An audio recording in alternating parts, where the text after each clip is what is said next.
Hey there, this is Conflict Tales. You won't believe what went down this time. Let's dive into the madness. Homeowner Association just sent me a letter claiming my private lake was public property, and if I didn't remove my fence, they would fine me into oblivion. I had moved to this small town 2 years ago, looking for peace. After selling my farm, I bought a 10-acre property with a beautiful natural lake, far from the city chaos. It was perfect, quiet, serene, and, most importantly, mine. The property came with legal documents confirming that the lake was part of my land. I made sure of that before buying.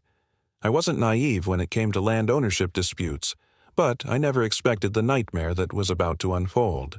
The first sign of trouble came when I started fencing off the lake. A week after the posts went in, Karen, the self-proclaimed enforcer of the Homeowner Association, marched onto my property as if she owned the place. She was in her 50s, with short blonde hair and a floral blouse that screamed fake friendliness. But her expression was anything but friendly. "You can't do this," she said, arms crossed. "This lake belongs to the community." I laughed, thinking she was joking. "No, it doesn't. I own this land, including the lake." Karen's lips twisted into a knowing smirk. "That's what you think." She pulled out a copy of some outdated map. "This shows that the lake has always been accessible to residents. You putting up a fence? That's a violation of community trust." I took a deep breath. "That map is decades old. I have my property deed, which includes the lake. It's private property." Karen gave me a pitying look as if I were a child who didn't understand how the world worked. "You'll be hearing from us soon." And with that, she turned and left. 2 days later, I got the official letter from the Homeowner Association. According to them, my fence was an unauthorized barrier that restricted public access to a recreational area. If I didn't take it down within 30 days, I'd be fined $500 per day. I wasn't about to let some power-hungry homeowner association intimidate me. I went to the county records office and confirmed, again, that the lake was on private property. I even met with my lawyer, who assured me I was in the right. Armed with facts, I sent a formal response to the Homeowner Association, warning them that if they pursued this, they'd be facing a legal battle. That should have been the end of it. But it was only the beginning. Strange things started happening. First, I found tire tracks near the lake. Someone had driven onto my property in the middle of the night. Then I noticed garbage near the water. Things like fast food wrappers and beer bottles, as if people were sneaking in when I wasn't around. My cameras caught nothing, which meant they either knew where my security was or had access to some back way into the property. Then the real nightmare began. One morning, I walked to the lake and immediately noticed something was off. The water looked different, darker, cloudier. Dead fish floated on the surface, their silvery bodies motionless. The air smelled wrong, a mix of decay and something chemical. A thick layer of oily residue shimmered under the sunlight, swirling ominously with every ripple in the water. Panic shot through me. My son, Chris, had been swimming here just last week. If there was something in the water, I ran back to the house, grabbed my phone, and called the local environmental department. When they finally sent someone 2 days later, their response made my stomach drop. "We tested the water," the inspector said. "There are high levels of industrial contaminants. This lake is officially unsafe." I stared at him. "That's impossible. No one has ever dumped anything here." The inspector shrugged. "The contamination is recent but significant. I have to report this." The next day, another letter from the Homeowner Association arrived. This one wasn't about my fence. It was an official notice stating that my lake was now classified as an environmental hazard and that I would be held responsible for the cleanup. Estimated cost? $50,000. That's when I realized this wasn't a coincidence. Someone had done this on purpose. Someone wanted me gone. I wasn't going to let them win. I started investigating on my own, questioning neighbors, checking old records, anything that could give me a lead. What I found made my blood run cold. There had been rumors, whispers that a powerful businessman had once used this land to dispose of industrial waste. A factory had closed years ago under mysterious circumstances, and people said that some things were never truly cleaned up. I dug deeper and found archived reports, ones that mentioned my land being potentially affected, but never properly tested. Then I started noticing the people watching me. A black SUV parked near my driveway too many times to be a coincidence. A man in a suit at the grocery store, glancing my way and pretending not to when I met his gaze. My mail started arriving opened, as if someone was checking what I was receiving. This wasn't just a fight with the Homeowner Association anymore. Something much bigger was at play. The problem was, I had no idea who or how far they were willing to go. The moment I realized this wasn't just about a Homeowner Association dispute, a cold weight settled in my gut. This was bigger. This was intentional. And if I didn't figure it out fast, I might lose everything. I spent the next few days digging deeper. I contacted my lawyer again, who confirmed that while the county had the authority to classify my lake as an environmental hazard, it would require substantial evidence that was now conveniently appearing out of nowhere. I asked him about appealing the classification, and he warned me that it could take months, even years, to overturn. In the meantime, the fines would keep piling up. At night, I barely slept. Every sound outside made me jump, and I started carrying a flashlight and a baseball bat whenever I walked the property. The idea that someone had deliberately poisoned my lake made my skin crawl. But why? Who had anything to gain from this? Then I caught them. It was close to midnight when I heard an engine rumbling near the lake. I grabbed my flashlight, slipped on my boots, and crept outside. The night was still, the air thick with humidity. The faint glow of headlights cut through the trees. I moved quietly, keeping to the shadows. As I got closer, I saw a truck parked near the lake's edge. Two men stood by the water, their figures illuminated by the truck's interior light. One held a long metal pipe, the other was tipping what looked like a container toward the water. Rage surged through me. I turned on my flashlight and aimed it straight at them. "Hey, what the hell do you think you're doing?" The man with the pipe swore, dropping it with a loud clang. The other scrambled back, knocking over the container.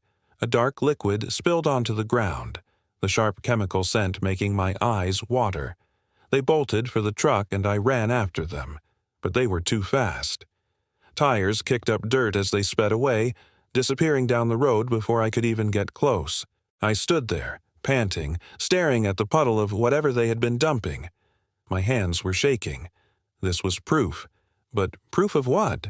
The next morning, I took samples of the liquid, sealed them in glass jars, and drove straight to an independent testing lab 2 counties over. I wasn't about to trust the local environmental office, not after how quickly they had turned against me. The results came back worse than I imagined. The liquid contained high levels of industrial solvents and heavy metals, things that didn't just appear naturally in groundwater, things that pointed to illegal waste disposal, the kind of chemicals that could cause serious health issues with long-term exposure. Someone was using my lake as a dumping ground, and the Homeowner Association was covering for them. I needed help, but I didn't know who I could trust. The local authorities had already dismissed my concerns. The environmental office had labeled me the problem. But then I remembered someone who might be willing to listen. Detective Nate Carter had retired from the force a few years back. He had a reputation for exposing corruption, which, unsurprisingly, had made him a lot of enemies. I didn't know him well, but I had seen him around town. If there was anyone who could help me figure out who was behind this, it was him.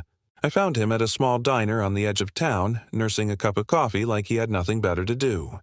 He looked up as I approached, raising an eyebrow. "You look like a man with a problem." I dropped a folder of test results on the table. "You have no idea." He flipped through the pages, his brow furrowing. "Where did you get these?" "Independent lab. That's industrial waste, Nate.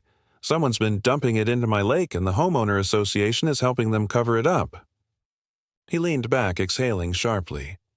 "That's a hell of an accusation. You have proof?" "I caught 2 guys in the act last night. Got a good look at their truck, too. No plates, but I can describe them." Nate rubbed his jaw, thinking. "I might know someone who can track that truck. But if what you're saying is true, you're in deeper than just a fight with the Homeowner Association. This is criminal, and people who do this kind of thing, they don't like being exposed. I already knew that. The dead fish, the fines, the threats. This wasn't about some entitled homeowners wanting access to a lake. Someone stood to gain from this, and I was standing in their way. Nate sighed and took another sip of his coffee. All right, let's see how far this goes. Nate didn't waste time. After leaving the diner, he made a few calls and found a contact who specialized in tracking down unregistered vehicles. Meanwhile, I went home and tried to go about my day, but paranoia had settled deep in my gut. Every sound outside made me glance at the windows. Every unfamiliar car that slowed down near my property had me gripping my phone, ready to call someone, though I had no idea who. The police? They'd already written me off.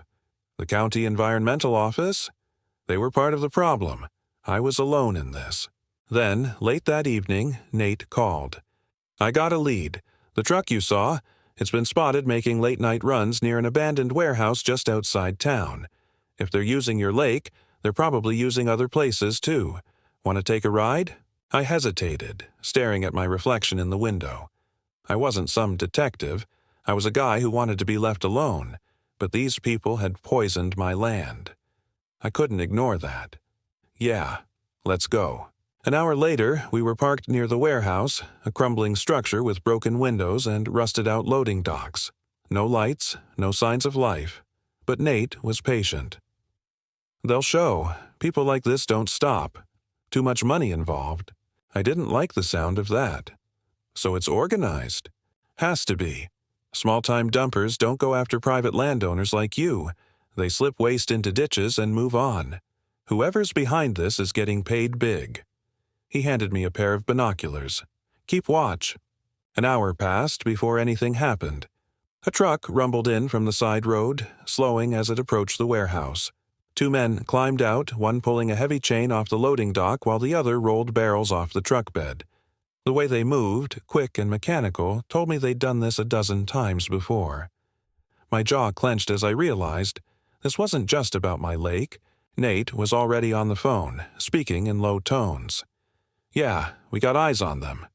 No cops. They'll just screw it up. Need real evidence first. Give me 20 minutes. He ended the call and turned to me. We need photos. Get their faces, get the truck. If we can link this back to a company, we have a shot. I crept forward, heart pounding. The air smelled acrid, a mix of oil and chemicals. I crouched behind a rusted-out car and aimed my phone camera.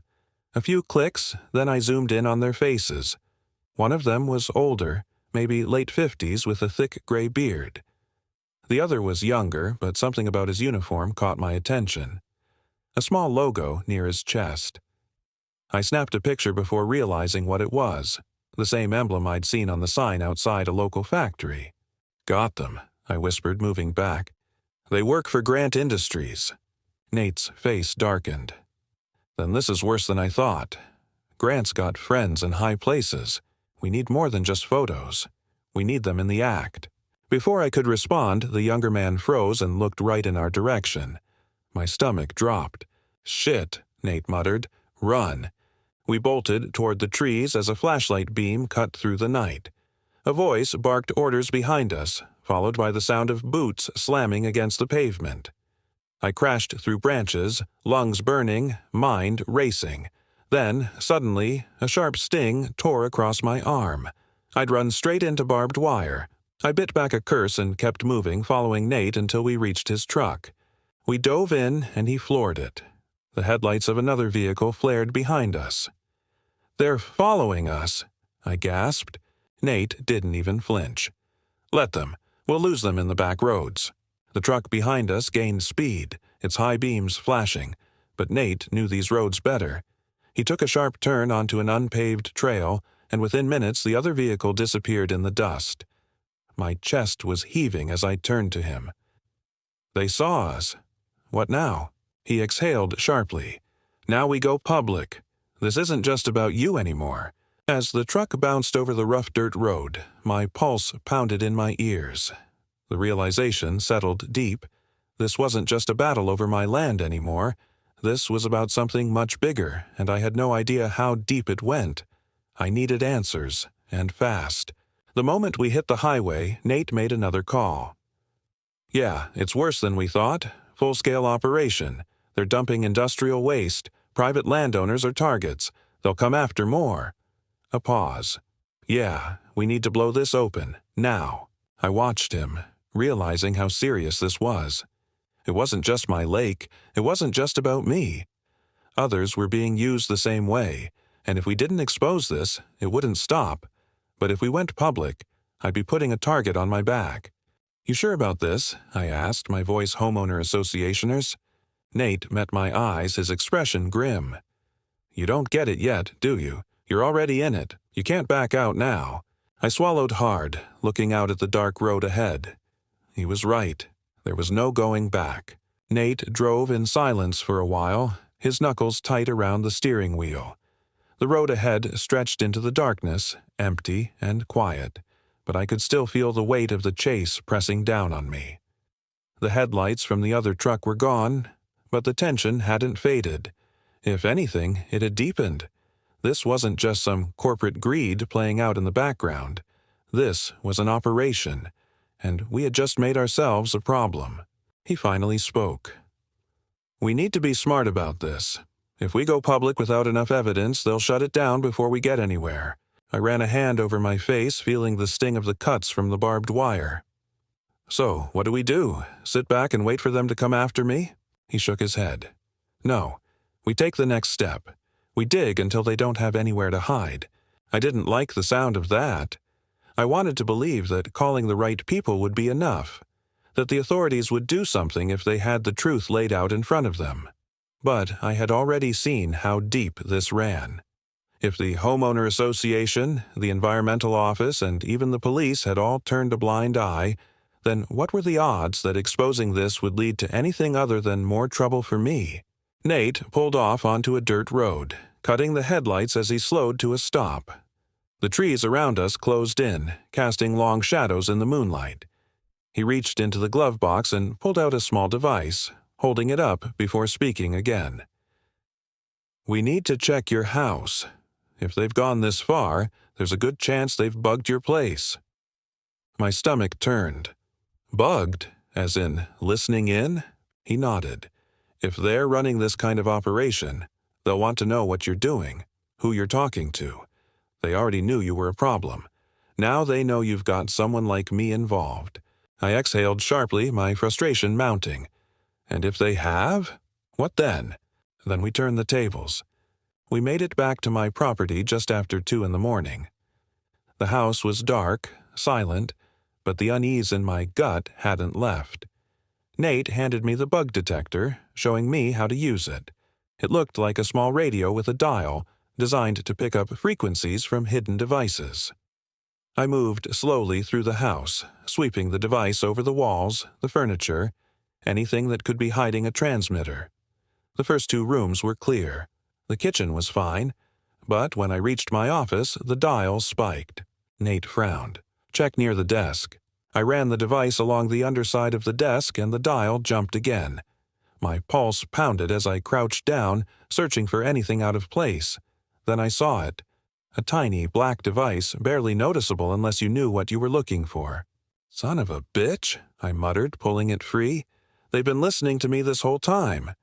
Nate examined the bug, nodding to himself. "Not just listening. Tracking, too. This thing sends out signals.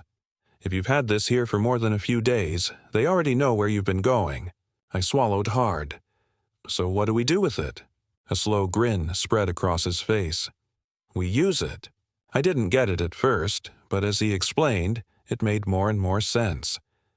If they were tracking my movements, then we could lead them into a trap.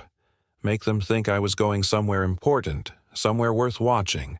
But first, we needed to give them a reason to panic. By dawn, we had a plan. Nate called in a favor from an old contact in investigative journalism, someone who still had the backbone to take on corruption even when it got dangerous.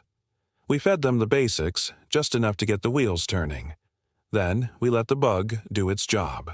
I spent the next day moving around town, stopping at places that would set off alarms for anyone listening: the courthouse, the sheriff's department, a lawyer's office.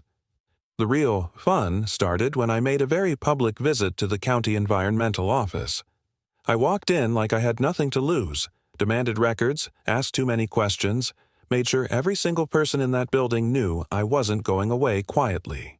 By the time I left, I could feel the shift.